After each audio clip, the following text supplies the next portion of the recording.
Welcome into the Jamey Chadwell Show. Charleston Southern 1-0 here in 2015, courtesy of a 41-14 win over North Greenville. Bucks will hit the road and take on Troy University of the Sun Belt Conference this Saturday. And Coach, turf, fireworks, and a nice victory. A good way to get the season started. Yeah, it was a great night. I felt a great crowd, near capacity crowd. I thought our team played well and came out and did what we were supposed to do. And fireworks were awesome after the game, and I thought we had plenty of them during the game as well.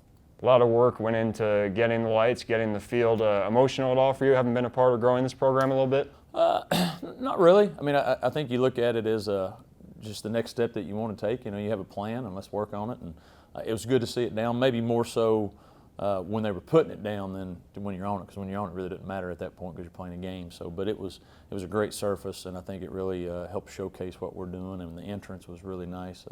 And so we've made some positive additions to our program here in the last couple of years. Got tested in the game by a good North Greenville team. What does that do to get tested in the first game? Well, I think it's good. You want to see what type of your mentality your team has. You know, when things aren't going their way, do we respond or do we fold? And then secondly, you want some of your new guys that are first time playing. You want to see how they respond to certain situations. And we jumped out early and looked like it, could cruise. And they, to their credit, made some good plays and got back in it. And we needed to make some big plays. Unfortunately, we did, and was able to, end up winning pretty handily. CSU got out to a quick start, as Coach Chadwell said, as we move into some first half highlights. Bucks taking the field for the first time in 2015, and blue jerseys, white pants, new combination. Yeah, you know what? We let the team vote on some things they'd like to try to do, and this was one of them. They wanted to go blue on white, so we said, why not? Let's start off the season. We got some new things. Let's do something different. You guys scored touchdowns your first 3 possessions with the football. Darius Hammond returning the kickoff. North Greenville able to stop him after a short return, and it was a short trip down the field as well, as Darius is going to take one for 60 yards here. Yeah, it was a great start. They kicked the ball, short. We didn't get a great return, but we got good field position. And then on a third down and short, we're able to just run a little dive play here to Darius, and Darius has got himself in some great shape this year, and he showed us his speed there. And that was a big play, huge play for us to score 2 minutes into the game, or 1 minute into the game, I guess. 61 seconds in, 60-yard run for Hammond. He and Ben Robinson both went over the 100-yard mark, and fortunately here you get the PAT block. David Kennedy, though, did have a good day kicking the football. He did, yeah. This is one of the things that didn't go well was in our PAT. We had a chance that they got one blocked. We had another one that was close to being blocked. So those things we definitely got to improve, and fortunately for us, you're able to improve those in a victory. North Greenville starts this possession deep in their own end, and they're able to put a couple of first downs together. Nelson Hughes hits one of his receivers there, and you guys recruited Hughes at North Greenville, and he's a good player for them. Nelson is. I mean, he makes some throws, and he knows how to manipulate the pocket at the quarterback position. They were backed up inside the 10, and I think they got the ball, moved it out, and got into plus territory. But our defense, to their credit, we bent, but we didn't break. We held them when we needed to. Hughes able to run for a first down there, but then a couple of big plays, a couple of your underclassmen, and Bobby Ruff makes a sack here. Solomon Brown had a big game. 4 of your 5 top tacklers, underclassmen. You're going to lean on those guys in the front 7. We're going to have to. Obviously, they're our best players. They are young. They're very talented. They make some mistakes, but they can really pressure the quarterback and do some good things. And I think you saw that. I think when they made plays, they were big. When we messed up some stuff, we gave up some plays, and we're going to have to just live with that as a team. But this is one thing we can improve there. We had our chances at some interceptions and just dropped them, so we've definitely got to get better there. But good for our defense to get the stop. Offense comes out and moves the ball. We get a nice pass there from Austin to Colton. This is a big third down for us, third and long. I think it was like 3rd and 15, and Ben's able to get us the first down and keep the drive marching, because we had a couple penalties in this drive that really could have derailed the drive, but we were able to overcome it. Great play by Darius right here. Out of the backfield as a receiver, and we said a lot, he's not the fastest guy, but he can really make people miss in space. He's very elusive, just knows how to run the football when he's got it, and does a great job. And here you see Ben on a play up the middle, really explodes up the middle there, and he had a great game, and really needed him to get going, because this is he's sort of been a role player. Now he's more of a key figure for us, and it was good to see him rush well and do some good things for us. The middle untouched, virtually 18 yards out. You guys ran for almost 300 yards, and that's going to be your identity here, as it's been the last couple of years. We're going to try our best. That's one thing that we feel like we can do, that we're pretty good at. Try to control the clock, control the tempo, hit the big plays in the pass game when we have the chance. And we hit some good ones. We didn't have to throw it as much, maybe in some other games, but it was good to be able to control the line of scrimmage. Defense able to get North Greenville off the field pretty quickly here. Shadarius Hopkins, a true freshman who's seen some time, makes the stop on that play. Yeah, Shadarius has came in with our situation in the secondary where we've had some injuries and some other things there depth-wise. He's done a good job as a young guy, playing a lot as a freshman, and we expect some big things for him in his future here. Offense gets good field position on this drive. Ben turns the corner there and gets you guys in the scoring position, and eventually it's going to lead to an Austin Brown touchdown pass to Nathan Perera. And to get off to that type of start offensively has to be a coach's dream in some respects. Yeah, you want to make sure, we took the ball. Anytime you take the ball first, you want to try to go down and score. We were able to do that. You're up 13-0. You get another drive going. To be able to finish it in the red zone. We're 3 for 3 down there in the red zone. You're feeling good about where you're at, and Pereira being 6'8" or 6'9", however tall he is, he's hard to miss. Him and Austin hooking up have done a good job, and so you're up 20-0, feeling really good about where you're at right now, coming off of your first game here. Austin Brown to the tight end, Nathan Perera, one of 3 sixth-year seniors for the Bucks, and the defense gets some pressure here, but he was able to get away and find a man down the field, and that's kind of what he does best, extending plays with his legs. Yeah, I thought this was a big drive for them. I mean, we're up 20-0. We look like we have all the momentum to have a chance to really, put them away. But we had some chances here, and he just makes some plays on us, and they drive down the field. And I think they convert some third downs, and I think they even converted a fourth down on this one drive here because their defense put them in some situations where to get them off the field. But to his credit and their credit, they made some plays on the scramble and kept the drive going. He was able to get just enough for a first down there, and on the very next play, Simeon Burb, one of the tailbacks for North Greenville, breaks through for a touchdown. They're able to get some momentum here late in the half. Yeah, they make it 27, feeling good about themselves. We get the ball back here in a 2-minute drive and have a chance to get down in the red zone to try to make something happen. Not able to. So instead of being maybe 28 or 27, you're 20-6 and you're in a ball game at halftime. What was the message at halftime? Them kind of gaining some momentum going into the locker room. Well, main thing was that we pointed out some things that we did really well. I thought. Offensively and defensively for the most part, him and them in. But we really missed some plays to really put the game away, especially there early. We dropped, I think, on that drive, dropped a couple passes that were picks. So we really talked about making the plays when they're there. Come out, new game. Hey, it's a new half, 30 minutes. Let's see if we can play better than what we did the first half. And some minor adjustments, but really just focusing more on things that we could do better from the first half. North Greenville threatened to make it a one-score game early in the third quarter, but the Bucks were able to swing the game. We'll take a look at that after this. You're watching the Jamey Chadwell Show.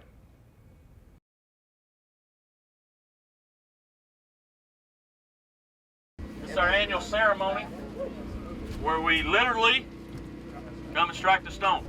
We talked about the story, what it stands for, what it means. Continue no matter what the scoreboard says, no matter what the adversity is, we're going to continue to strike it.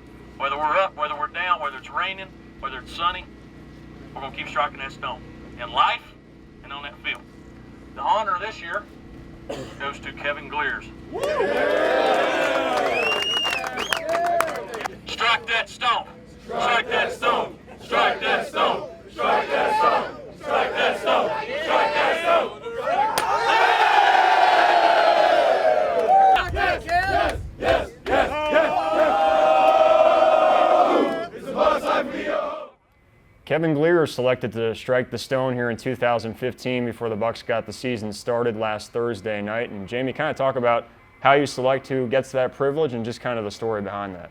Well, we always try to do a senior, somebody that's meant a lot to our program on the field, but also off, the type of leader. Our Kevin being really a 6-year guy, getting hurt last year and really working hard to come back, and the team really has rallied around him, and he deserved that honor. And Strike the Stone is really just a theme that we try to take into our program on an everyday basis of what we're trying to do. And the story of it is back in the 1840s, a guy went for the gold rush, wanted to hit it big, found this rock, thought there was just tons of gold, and he just started wearing it out, kept hitting it, kept hitting it, kept hitting it, and couldn't break the stone and gave up and quit. The very next morning, the guy came looking for the same thing, had his hammer, struck it one time, and the biggest gold ever found up to that point was found. And so the moral of the story was you never know when that one last strike's going to be the one that puts you over the top. So no matter what the score says, no matter if you're ahead, you're behind, no matter how much adversity, you got to keep striking because you never know when that one strike's going to give you the gold. And so we've tried to take that mentality and that theme every time we do anything, when we step on that field, practice field, anything we do, we're going to continue to strike that stone.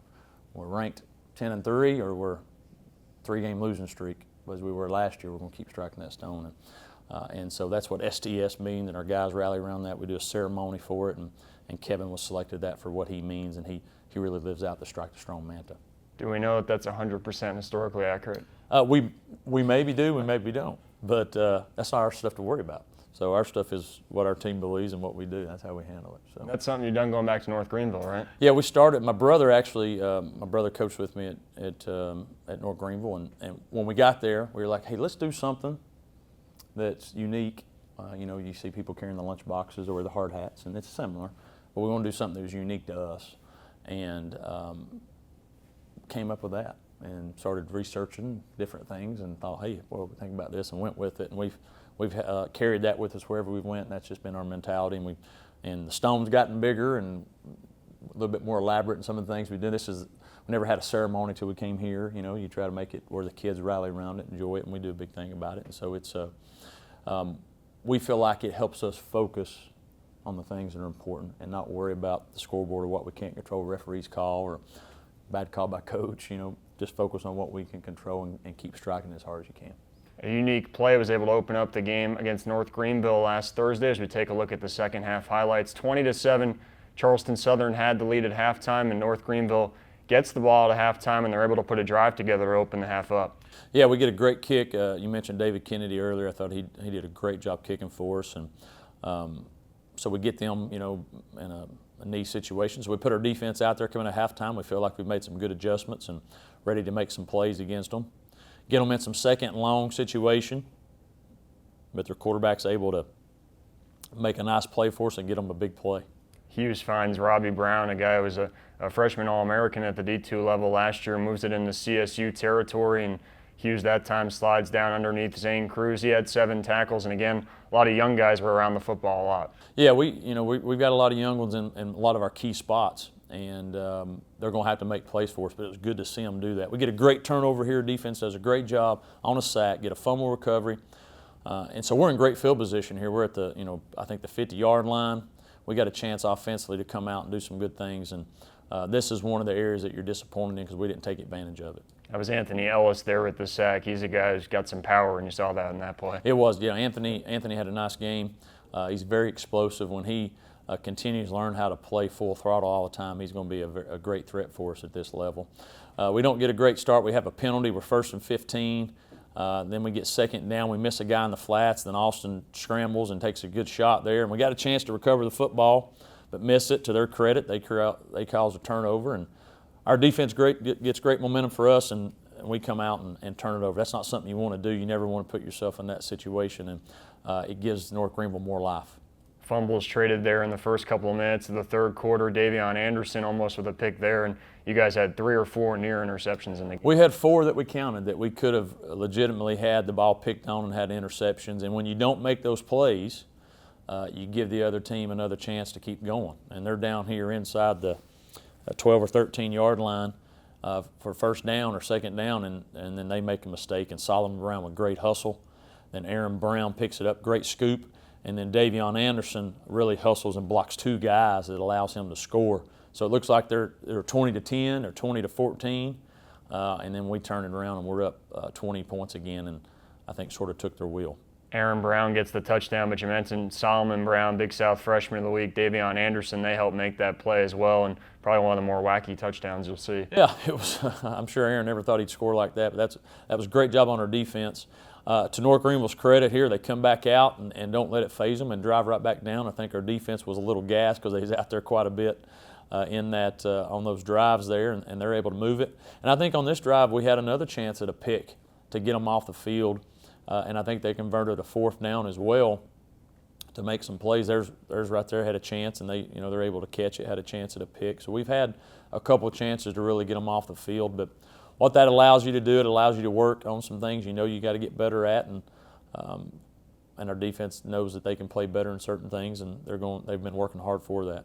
10-play touchdown drive here for North Greenville, capped with the Hughes to Mason Sanders TD. And you mentioned your defense being on the field a lot. I think it was 17 plays to 3 plays at one time early in the third quarter. It was, because they drove down, then when they had the turnover, we turned it over right back, and then they went on another long drive. And we needed a drive right here to settle our defense down and put some points on the board to get us our lead back. Kyle Copeland comes in after Austin Brown left with an injury on that fumble. 11 plays all on the ground, and Kyle did a good job here. He did. He came in and really ran our offense, handled everything extremely well, made good decisions in our game, and really got us going. And we needed a drive right here. We had to, one, because you mentioned our defense was tired, and we needed to put some points on the board. So I think we got the ball with 6 minutes left, and I think we gave it back to North Greenville for about 24 seconds. So that's a great way to answer. Keelan Frey's great way to start his college career. First carry, 10 yards up the middle. You're excited about some of your freshman backs, and he's going to see some time here right away. He is. He's done a great job coming up here in fall camp, really picked up some things, and he's got just great quickness. And so he's going to be a good player for us. He's very similar to Ben Robinson, and we like Keelan and the things he brings to us.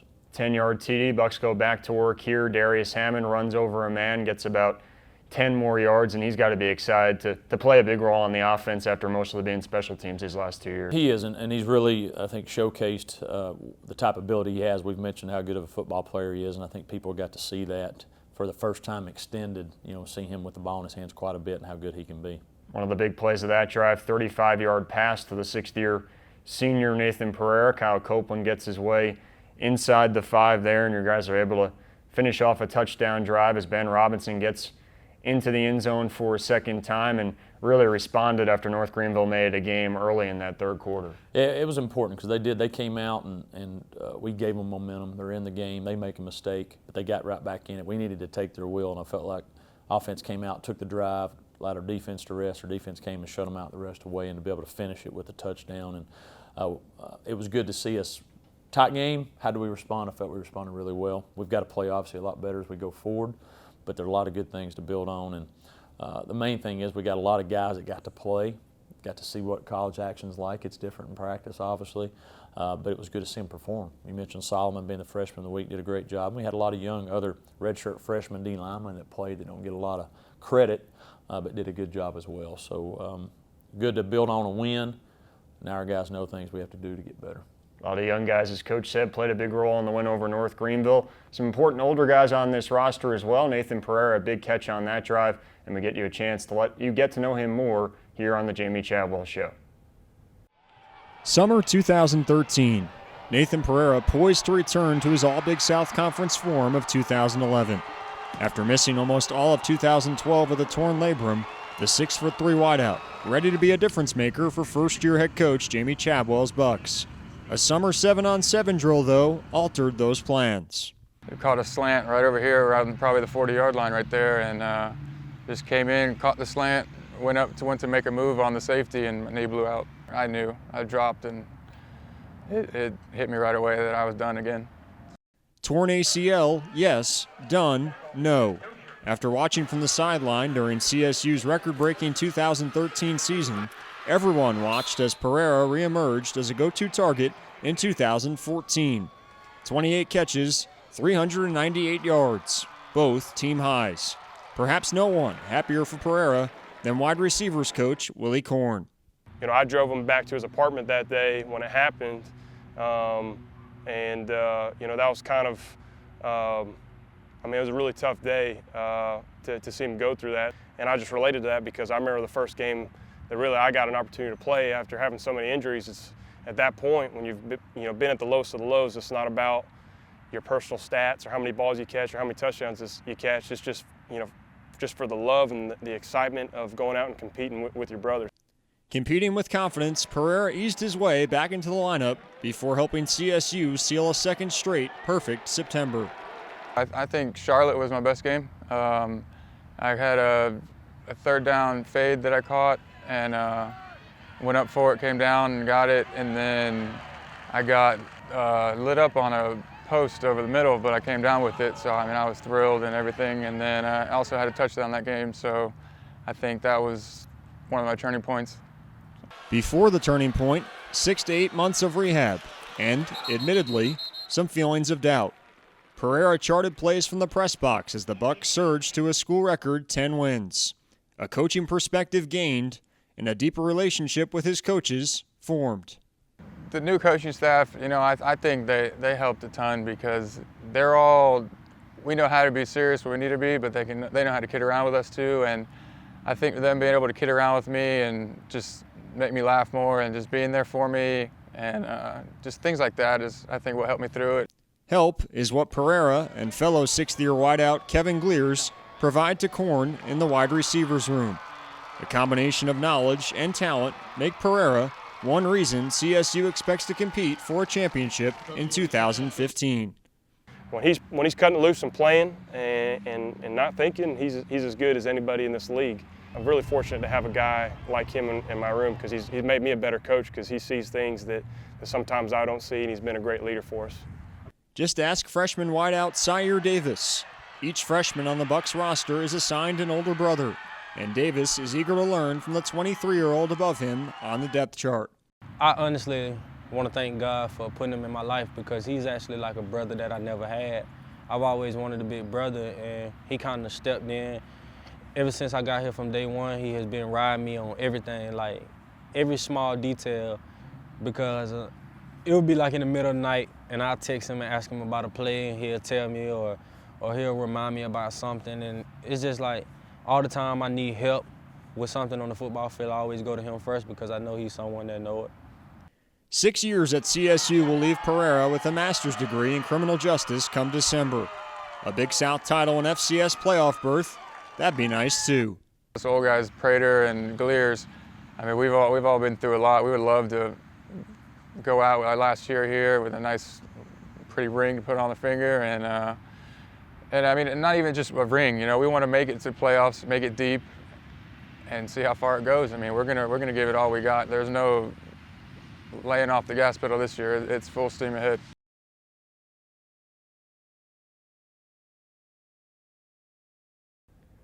Back on the Jamey Chadwell Show, brought to you by Hendrick Toyota and Jamey Nathan Perera. Guys played a lot of football here at CSU and a leader for your team. Yeah, he seems like he's been here forever. We joke with him all the time about drawing Social Security. But he's been through a lot and being able to come back last year and perform at a high level, which he did. And he really put himself this year into a position, I think, to have a great year. He's in the best shape that he's been in the time since we've been here. We feel like completely over his injury. He's running better than he ever has. And I think what the guys respect more than anything is, he could have been gone. He could have gave it up and moved on. He's got his degree. He's going to have his master's. But he wanted, one more chance to, I guess, strike that stone. And wanted one more chance to be with those guys. He told them, I want to be in this locker room. And I think the guys respect him, knowing he could be somewhere else, but he chose to be with them and put his life on hold to go out and do it one more time. And it's a great story, and he's a great ambassador for Charleston Southern. Nathan, and the Bucs will strike the stone against Troy on Saturday, but first we momentarily segue away from football somewhat. Of course, last year we had the award-winning First Impressions segment. I mean, I'm sure you're still getting emails about that. I did. I've got the trophy, the Razzie, for that, and I put it where I need to. It's in my bathroom. And so, but hopefully we'll come back to it this year. This year it's the Ask Coach Chadwell segment, and there's your first question here in 2015. Coach Chadwell, my name is Willie Korn. I'm from Duncan, South Carolina. I've got a question for you. I'd like for you to explain to me what a midline option play is and why in 2010, and when you were at North Greenville, why your quarterback struggled to read the play and he got hit so many times on it. It's a great question. I'll answer his question in two parts. One, midline option means that you're running your dive back or whoever right up the middle of the center. That's why they call it the midline of the center. And then you're reading somebody that's adjacent to the center, whether it's a shade or a three. And so you read that guy, and then whatever he does, you either keep it at the quarterback or you hand the ball off. That's why what people call midline option. Second question, in 2010, we had a quarterback that he was focused on throwing the ball all the time. And he wanted just to chunk it every time we had a chance. And so anytime in meetings we actually talked about the run game, he didn't pay attention.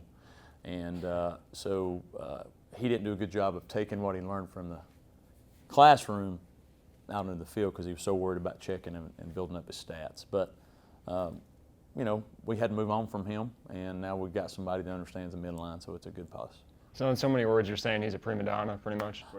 You know, I wouldn't classify as a prima donna. Not at all. Well, maybe. Yeah, maybe a little bit. Maybe a little bit. Bucks again will be at Troy this Saturday, and Troy, Jamey, is a team that opened up the season with a 49-21 loss to NC State. They have one of the youngest coaches in the country in Neil Brown, and a team that will move the pace quickly offensively. Yeah, they do a great job. He's got a great pedigree, been in a lot of great places, and really does a good job on their offense. Their defensive coordinator has been a lot of places, been a head coach, been successful. Actually, when Coach Korn was in college, was on the staff that Coach Korn played for, so we know of him.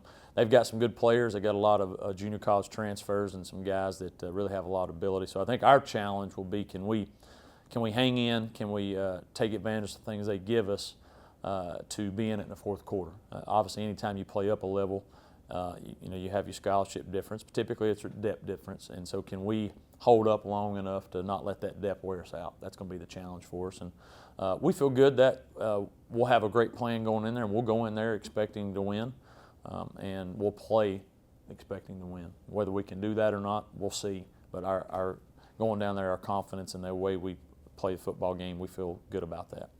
Obviously, playing FBS teams is nothing new to your team. You guys played 2 last year, played 2 again this year, had the experience at Vanderbilt last year. How much does that help now going into a game like this? Well, I hope you hope that you've been there and that it's not going to be awestruck. Oh, we're at another location where they got great fans and they're going crazy. We played the Georgias, we played Colorados, we played the Vanderbilts before we got here. You played the Florida, you played a bunch of different people. Now your new freshmen. They're going to be a little starstruck because, if there's 30,000 fans there, 40, whatever it may be, they're going to get a little wide-eyed. And our redshirt freshman guys. So there's still a learning curve. But you hope you've been in a situation before where the experience that you've had, even though it's been bad for the most part. I mean, we've played well in some things, but you've gotten beat. But you've been in those battles, and you've played against guys that are bigger and faster, and you know what you got to do to try to overcome it. And so you hope you can rely on that a little bit when you go down there, and your older guys can say, hey, it's still the same game. Yeah, they might be a little bit bigger, but it's still the same game. We still can do the things that we're capable of. And I think we'll have a good mentality going down there. We've had a good week of practice, focus on what we can do to play our very best, and that's what we've talked about a lot. Let's go play our best. Is our best good enough? Maybe it is, maybe it's not.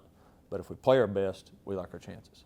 As far as the focus being on you, what are some of the things you're looking for to improve most week 1 to week 2? Well, I think the 2 main things, we talked about the tackling on defense and taking advantage. When we have a chance to get a turnover, we got to get it.